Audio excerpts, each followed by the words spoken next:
Ďakujeme veľmi pekne. Páči sa, ja som celý čas ako mama poctivo zaznamenávala toto vystúpenie. Máš to všetko zaznamenané, neboj sa. Ideme sa rozprávať o jablčkách, lebo je jedno, či je zelené, žlté alebo červené. Dôležité je, že je to jablko v našom jedálničku. Obsahuje množstvo vitamínov, dodá nám údajne energiu, vie nás zbaviť aj smedu, množstvo benefitov má jablčko. A viac sa ideme rozprávať s výživovou poradkyňou Katarínou Grich, ktorá nám prezradí o jablku možno ešte ďalšie informácie, ktoré niektorí ani netušíme. Začneme hneď takto úvodom, aké má zdravotné benefity jablko. Jablčko má už množstvo, ak ste už na začiatku spomenuli, je najobľúbenejším ovocím v našom regióne a nazývame ho aj kráľom všetkého ovocia a právom. Má rôzne obsahové zložky a práve pre tieto obsahové zložky ako polyfenoly alebo rozpustná vláknina, o ktorej ste už hovorili, zabezpečujú, že má pre nás benefity, ako znižuje cholesterol.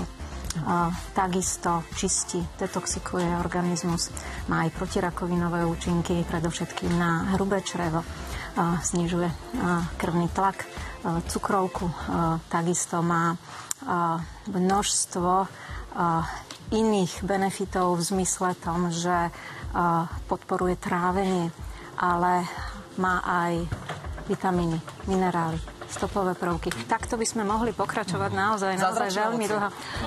Ktoré máme vlastne pod nosom, pretože je to také naše, hej, a hruška, jablko, to je jednoducho, to je to, čo máme, ale každý na stole v podstate aj pred sebou a málo kedy siahneme, že skôr si dáme radšej nejaký citrus, veľa ľudí, hej, alebo hľadá možno nejaké exotické ovocie a popri tom ten poklad máme ako keby pod nosom. A z toho mi asi vyplýva aj to, keď hovorili, že jedno jablčko denne a nemusíš ísť k doktorovi, tak sa hovorilo kedysi, či to stále teda platí. Áno, podporuje imunitný systém, vitamín C, ktorý sa v ňom nachádza. Už tie spomínané polyfenoly sú zdrojom napríklad kvercetínu. Ten má protizápalové účinky proti baktériám, proti vírusom, dokonca aj proti depresiám. Katechíny, tie poznáme asi viacej v zelenom čaji. Tie podporujú mozgovú činnosť, svalovú činnosť a kyselina chloragénová. Každý už počul zelenú kávu. Tá sa nachádza aj v jablku a znižuje krvný cukor a takisto napomáha chudnutiu. Keď sme pri cukre, čo sa týka sacharidov, ako by sa mali na jablko pozerať napríklad takí cukrovkári? Ono samozrejme je to ovocie a každé ovocie obsahuje cukry, čiže bude mať aj fruktózu, aj glukózu, bude ovplyvňovať glykemickú krivku.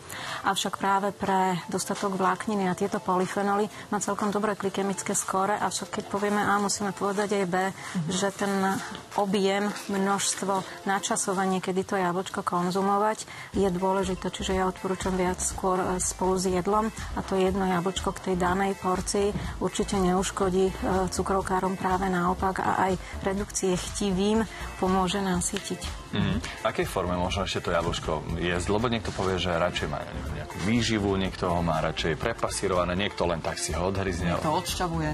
Ono samozrejme záleží od stavu daného človeka, či má alergiu alebo nie, ale keď teraz by sme chceli paušalizovať, tak čerstvé jablčko aj zo šupkov je určite najvhodnejšie, pretože práve tá šupka obsahuje tie pozitívne látky, ale práve u alergikov, aby sa nemuseli úplne vzdať tohoto ovocia, to ošúpané, lebo práve v tej šupke sú tie alergény podusené v tom stave pyre a možno počase vyskúšať aj frešťavy, ktorá ale prešla tepelnou úpravou, ale je pasírovaná šetrným spôsobom.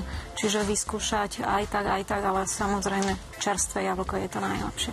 Ďakujeme veľmi pekne za túto osvetu v rámci jablčka.